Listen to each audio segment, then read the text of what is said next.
Now we go on to rapid fire. And of course we are in our theme of whakahou, and I would like to introduce our next session speakers and keep to time. And this is the Bioheritage Research Updates from Rayne from University of Canterbury, Professor Jason Tylianakis from University of Canterbury, Dr. Brad Case from AUT, and Corinne Batil, University of Canterbury. Tēnā koutou katoa, nau mai, haere mai. And a big hand, ho mai te whakika.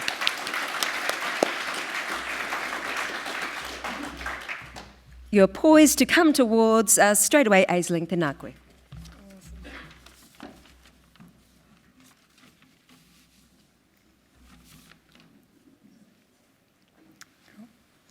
Tēnā koutou katoa, e te mana whenua, kei te mihi. I have the privilege of working alongside mana whenua, scientists, practitioners in primary industry to co-develop a conservation genomics approach to enhancing resilience in threatened populations. We have focused on 5 taxonomically diverse species: hihi, kaka, kekewai, wetapunga, and kōwaro, as proxies for threatened taonga species found both on land and in our streams, lakes, and rivers. To a conservation genomicist, a resilient population is one that can evolve or adapt in response to environmental change. Populations with a lot of genomic diversity are generally better able to adapt. So as conservation genomicists, we seek to enhance resilience through strategies that maximise genomic diversity. For example, in Waitaha, Canterbury, kekewai, or freshwater crayfish, are being increasingly driven to small isolated populations. This is putting them at risk of decreased genomic diversity and increased inbreeding, and may be limiting their ability to adapt to future change. In the past, to address this, we would likely recommend moving individuals between populations to increase genomic diversity and reduce inbreeding. And now, with the rise of genomic technologies, we can now tell not just whether populations are different, but how they are different.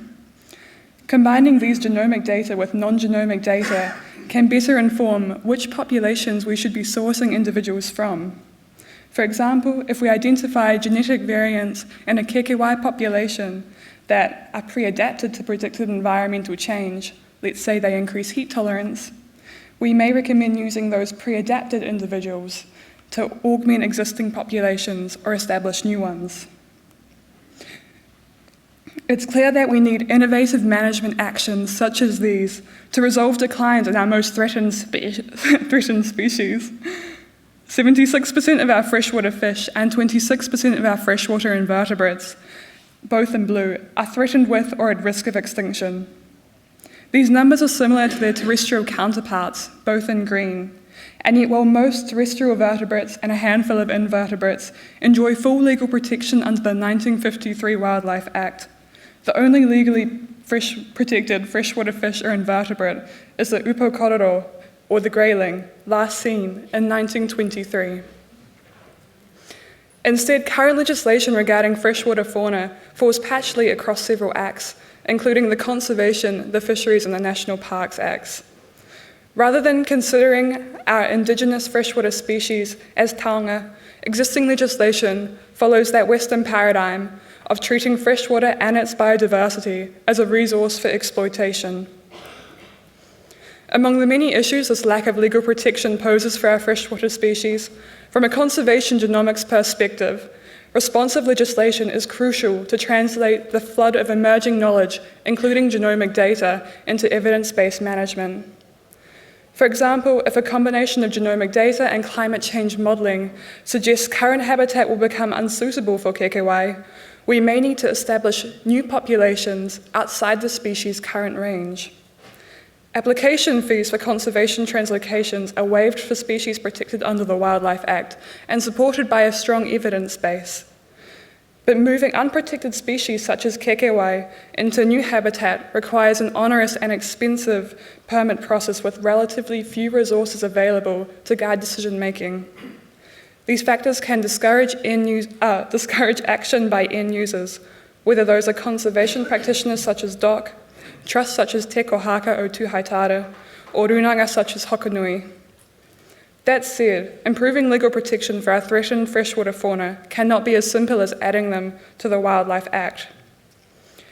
Here I'd like to mihi to Phil Liver and Jamie Aotearoa, who both lead projects elsewhere in the Bioheritage Challenge and colleagues for their scholarship in this space. You need only step out of the water and into the forest to see that conservation legislation, such as the Wildlife Act, falls far short of providing mana whenua with full authority or tino rangatiratanga over their taonga katoa. We need to move beyond a traditional Western approach that seeks to protect biodiversity by isolating it from the people, for example by restricting customary harvest of mahinga kai species such as kereru. Instead, conservation legislation for threatened freshwater species must reflect both mātauranga Māori and Western science. In line with the Bioheritage Impact whakaho, we are calling for legislative reform that is responsive to emergent knowledge and empowers mana whenua as kaitiaki of taonga species, both in our forests and in our rivers. Kia ora.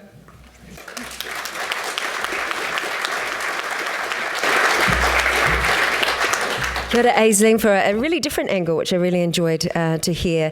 And also in terms of natural and new habitats for kekewai, someone here has a video of one they discovered in a drain just up there. Yes, Ara, you can go and have a look. It's very cute, but perhaps quite a dangerous new habitat for them to choose.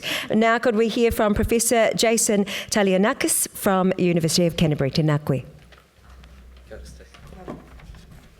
Ngā mana ngā reo, ura rangatira tēnā rā koutou, tēnā koutou, kia ora mai tātou katoa. So, ecosystems are like a glass of wine. The environmental drivers can come along and perturb that ecosystem, move it into a degraded state, and with restoration we presume that we can just undo those drivers and send the ecosystem back to where it was. But sometimes ecosystems can reach a tipping point where even a small amount of some external driver can trigger a number of feedbacks which propel the system into a new highly degraded state. And then those same feedbacks prevent you from being able to recover it even if you undo the driver that initially sent it off on that trajectory. Just like gravity moves this glass into a new state that we can't undo by pushing it backwards. And these feedbacks can be biophysical. We often think of lake eutrophication as a classic example, or they can be social, like the economic drivers that are associated with land use intensification. So within Project 3.1, oh no, this is the old version of my talk, so I might get things wrong. Within Project 3.1, we've been trying to review some of and understand some of the knowledge associated with these tipping points, and in particular, this work from Auckland University and Manaki Whenua has been looking at using paleo data and sediment cores to try and understand how our present-day ecosystems can actually be the result of historical tipping points. So Rosa's work in Lake Rotokare showed that diatom communities are actually still today in a state that was caused by fires at the time of arrival of Europeans. And these long-term data sets also allow us to inform restoration targets and to understand baselines for biodiversity. And in Quinn's PhD work, he's combining these with models to try and predict upcoming tipping points and look for early warning signals.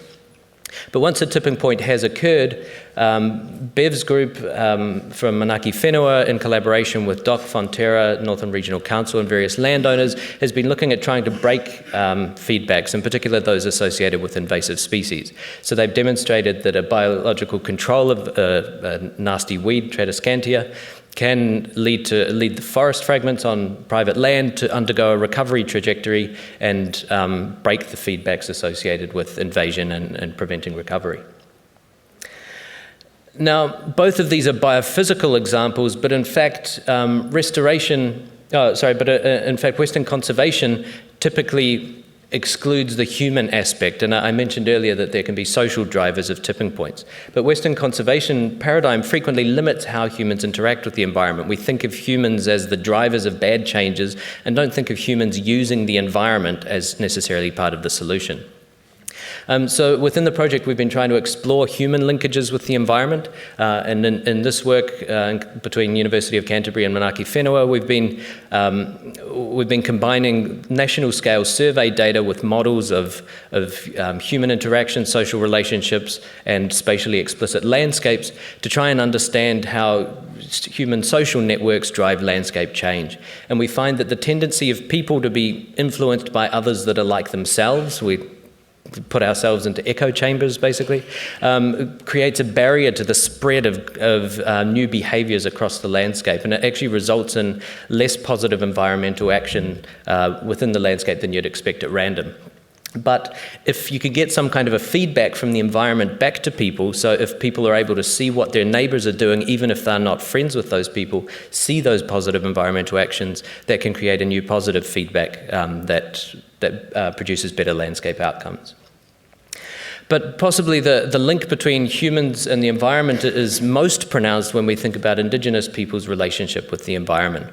Now, Indigenous peoples the world over frequently use the environment, extract resources, including the harvest of native species, as both a reason for and also a mechanism for learning about, understanding, managing, and responding to the environment. And in this work, which is a partnership with Project 3.2, which Corinne will speak about soon, and also with collaborators from Tūhoe Tua Whenua and Rakiura, we've been examining a number of the feedbacks, social, economic, and ecological feedbacks that can break the connections of Indigenous peoples with their environment. And these can include things like we've just heard about the Wildlife Act, which prevents the harvest of a lot of native species here in Aotearoa. And once these feedbacks get triggered, you can have the long-term loss of knowledge, mātauranga, you can get the breakdown of social structures, and all of these feedbacks can have negative environmental outcomes, as well as, of course, causing long-term cultural extinction. Sorry, wrong button. So to try and address these things, Lynn and Rose have been partnering with Kati Huirapa. They identified inanga or whitebait as a priority for them, and they've been looking at how to address biophysical feedbacks like increased spawning of site availability, as well as social feedbacks associated with declines of the species. So they're looking at ways to try and preserve mātauranga and to prepare for future possible changes. So to sum up, restoration of tipping points requires not just removal of the driver that caused the change, but also addressing the feedbacks that keep the system in a degraded state. And that can require the reintroduction of human-environment linkages. The visibility of positive environmental actions by landowners is one such mechanism for doing this, and breaking the feedback of like influencing like. And finally, policies that reduce Māori engagement with the environment can generate feedbacks that are both harmful for biodiversity in the long term as well as cultural diversity. Kia ora.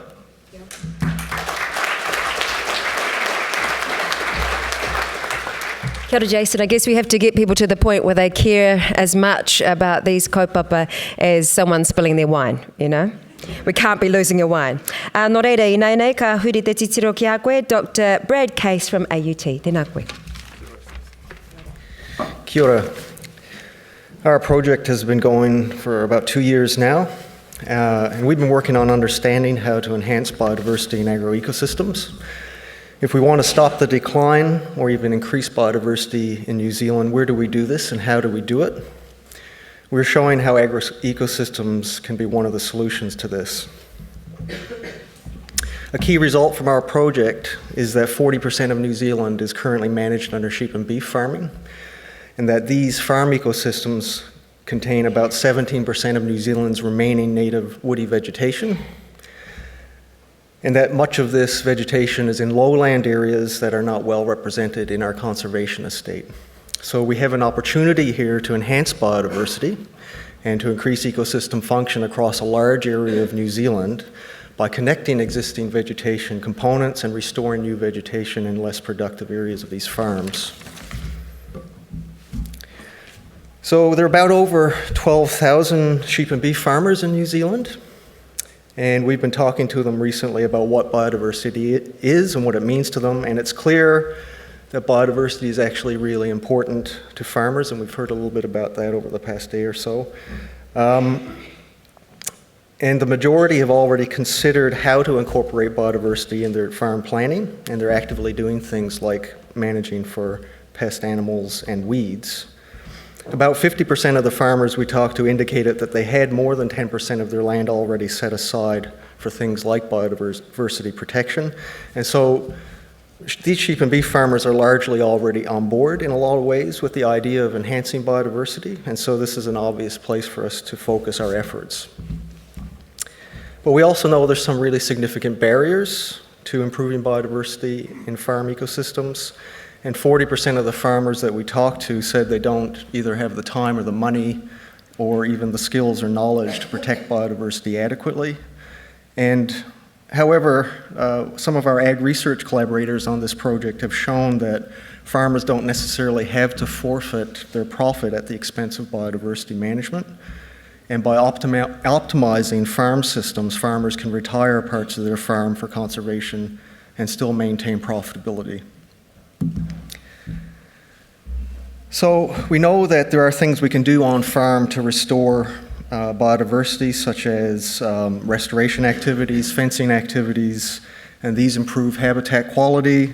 They increase habitat and they increase the connectivity of the habitat across landscapes, and this is ultimately good for biodiversity. But what we don't fully really understand yet is the effects of these activities at the farm scale on our native species and processes specifically across multiple spatial scales. And for instance, some of our lit review work showed that we know more about ecology of our pest mammals in agricultural ecosystems than we do about our native birds. And for 10 of the 18 native species that we looked at in New Zealand, there was actually no information about their movement in agroecosystems and the home range sizes.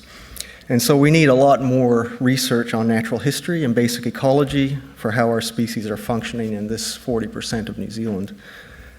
And current government schemes, such as the 1 Billion Trees scheme, are providing a way to roll out restoration activities across the country at a large scale, but how do we get the most out of this type of funding program for biodiversity gain?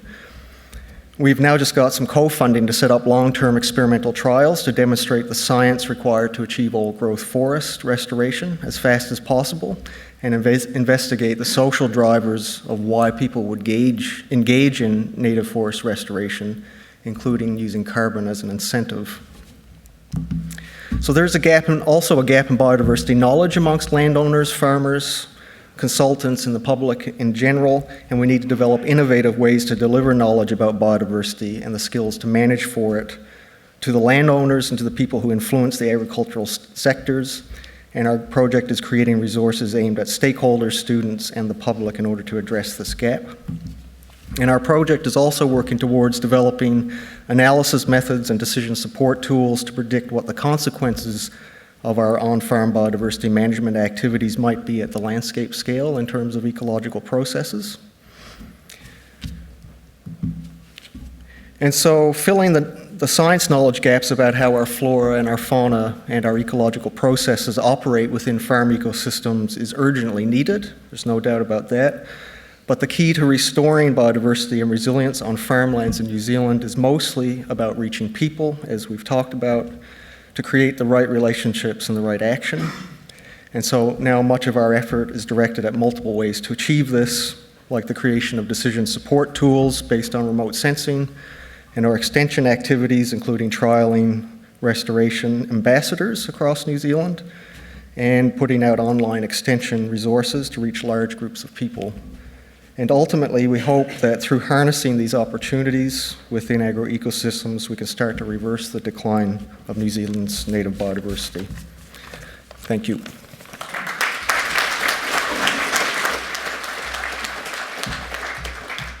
Kia ora, Brad, and I did see Living Labs, is it, that we can follow online? Kia ora, ka pai. And finally, could I please welcome Corinne Batel from the University of Canterbury. Tēnā koe, nau mai.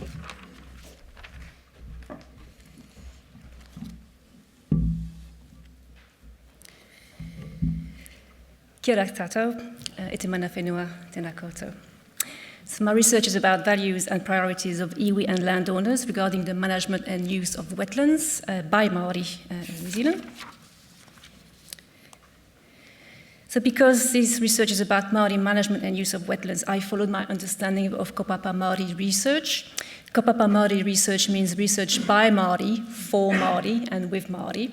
But what about non-Māori researchers? For the past 2.5 years, I've received guidance and support from a Ngāi Tahu advisory committee made up of wetland practitioners from different rūranga. It was important that Ngāi Tahu took leadership in this research project, and the committee was created specifically to guide and advise the research. My supervisory team and I have been meeting regularly with Nigel Scott from Te Rūnanga o Ngāi Tahu and the committee every 6 months to discuss different aspects of the research. What we already know is that New Zealand wetlands are in a critical condition. So how do we save them? Could better engagement between actors help? There are two types of actors we were especially interested in. First, kaitiaki, or Māori practitioners and harvesters, like Craig Paulding pictured here. Craig is harvesting black swan eggs at Te Waihora, Lake Ellesmere near Aotearoa, Christchurch. One issue that kaitiaki like Craig are finding is access to mahinga kai sites like these. There are also landowners, and these are wonderful examples of how or what can be done to integrate wetlands into agricultural landscapes. I conducted 26 semi-structured interviews, including landowners who were either farming or had leased their land for farming. The key value for kaitiaki was mauri, or life force of the environment. That is, a healthy wetland ecosystem. Kaitiaki were worried about the current state of wetlands and had difficulties accessing them because they are located on or accessed through private land.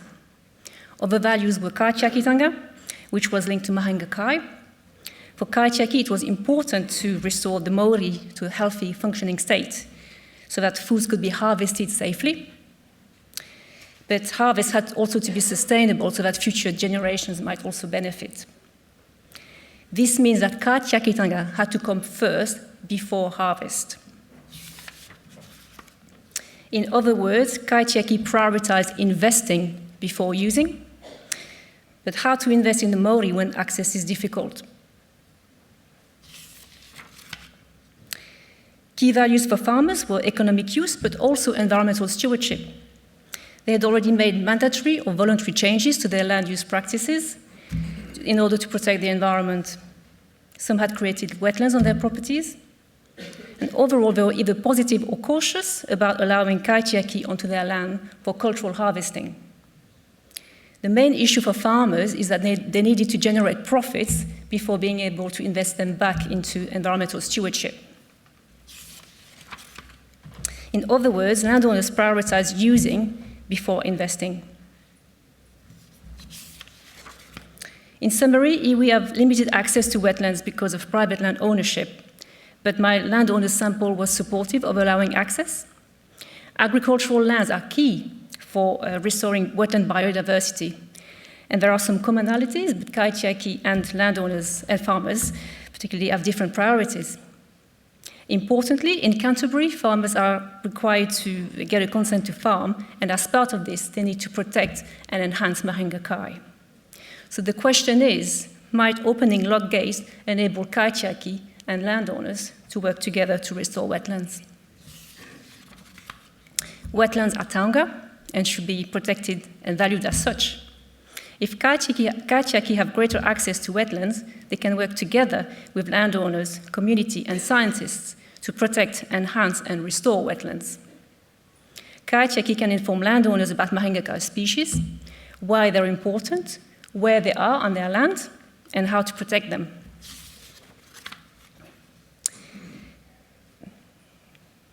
My kaitiaki and landowner participants were highly motivated to protect wetlands, but two things are needed. Legislation that truly honors Article 2 of the Treaty of Waitangi, and public funding that effectively supports the protection of taonga over economic use. Thanks to all those who have supported me so far, including my participants. And huge thanks to the Untitled Advisory Committee for all their help. And I'd like to leave you with this wonderful whakatoki, na minui kia tātou.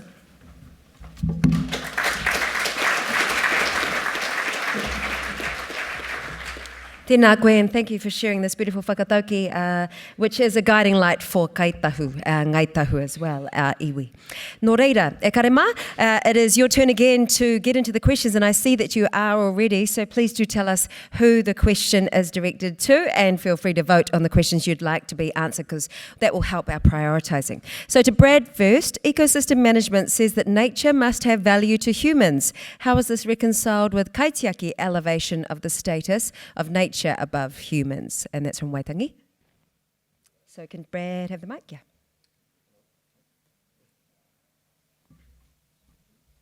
Hello? Okay. Kia ora. Well, I think that ecosystem management says that nature must have value to humans, and that's true. And how is this reconciled with the elevation of the status of nature above humans? Well, I think that it's a relationship that it's the relationship that's actually important. And so whatever way or whatever sort of perspective you take on it, it's about how we interact with nature that actually matters. And so the reconciliation is actually about how we get people out into nature and how we work with the people such as Māori and others to get their perspectives on what that means and to make that work for all of us. So I guess that's kind of my answer to that. Kia ora. Aisling, sorry, I mispronounced your name. Aroha mai. Aisling, so there's a couple of questions for you there. First of all, would legal protections of fish species include whitebait species? That is an excellent question. We haven't discussed exactly what species would be falling under this protection, but as taonga species, they absolutely would be involved in these conversations, and we really are in the early days of thinking about this, and so just hoping to contribute a little bit more towards that conversation, and the species that are involved with us kind of would fall into that. Ka pai. And so we go on to these other questions for you. So, what could more responsive, culturally appropriate and comprehensive legislation look like? Is this a problem just with fresh water, or does wildlife legislation as a whole need to be revamped? So continuing on from what I just said there, we are very much just dipping our toes into the space as conservation genomicists. And there obviously have been many conversations in this space going on for a long time, led by many great minds, some of whom are here in this room today. And what we can see is that through our experience and from our perspective, it needs to change.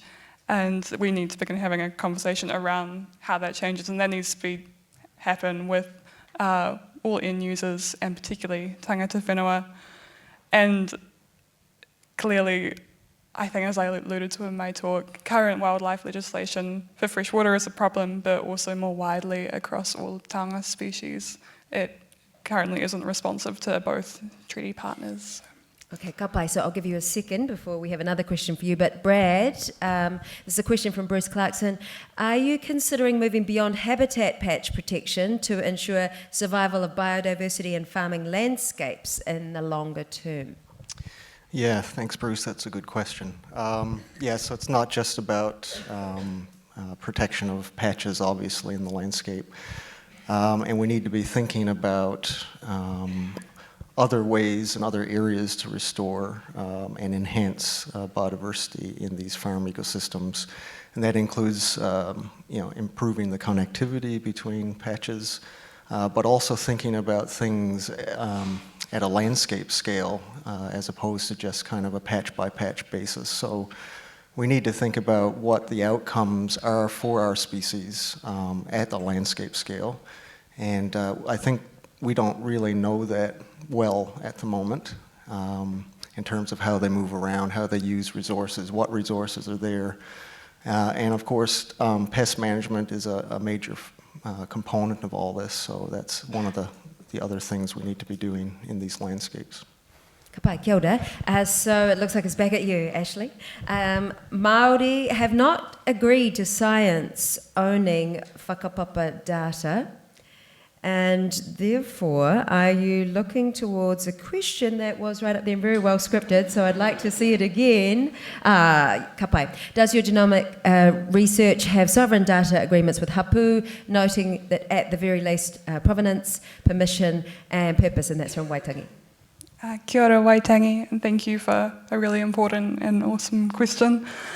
This is a really important conversation that we are all having at the moment, particularly led by groups such as Genomics Aotearoa, and also a discussion that my supervisor Tammy talked about yesterday, which is part of a paper being led by my colleague Levi Collier-Robinson.